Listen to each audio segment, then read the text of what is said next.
প্রধানমন্ত্রী তারেক রহমানের মালয়েশিয়া সফরকে ঘিরে উচ্ছ্বসিত প্রবাসী বাংলাদেশিরা। তাদের প্রত্যাশা, এই সফরের মাধ্যমে বাংলাদেশ ও মালয়েশিয়ার দ্বিপাক্ষিক সম্পর্ক আরও শক্তিশালী হবে, সম্প্রসারিত হবে বাণিজ্য ও বিনিয়োগ। পাশাপাশি দীর্ঘদিনের অচল অবস্থা কাটিয়ে নতুন সম্ভাবনার দ্বার খুলবে মালয়েশিয়ার শ্রমবাজার।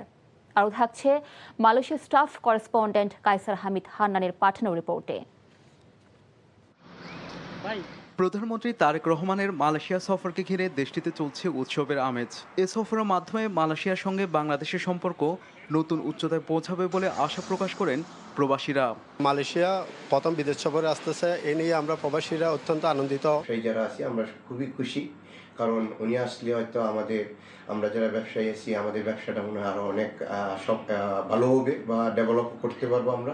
প্রবাসীরা বলেন, প্রধানমন্ত্রীর এ সফর মালয়েশিয়ার শ্রমবাজারে ইতিবাচক পরিবর্তন আসবে, কমবে অভিবাসন ব্যয়, বাড়বে বাণিজ্য ও বিনিয়োগ এবং আর সুদৃঢ় হবে বাংলাদেশ মালয়েশিয়ার বন্ধুত্বপূর্ণ সম্পর্ক।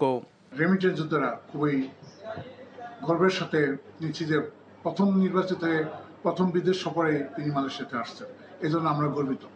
বিভিন্ন কারণে মালয়েশিয়াতে যারা আছেন অবৈধ হয়ে গেছেন, যে কোনো মূল্যে তাদেরকে যেন বৈধতা দেওয়া হয়।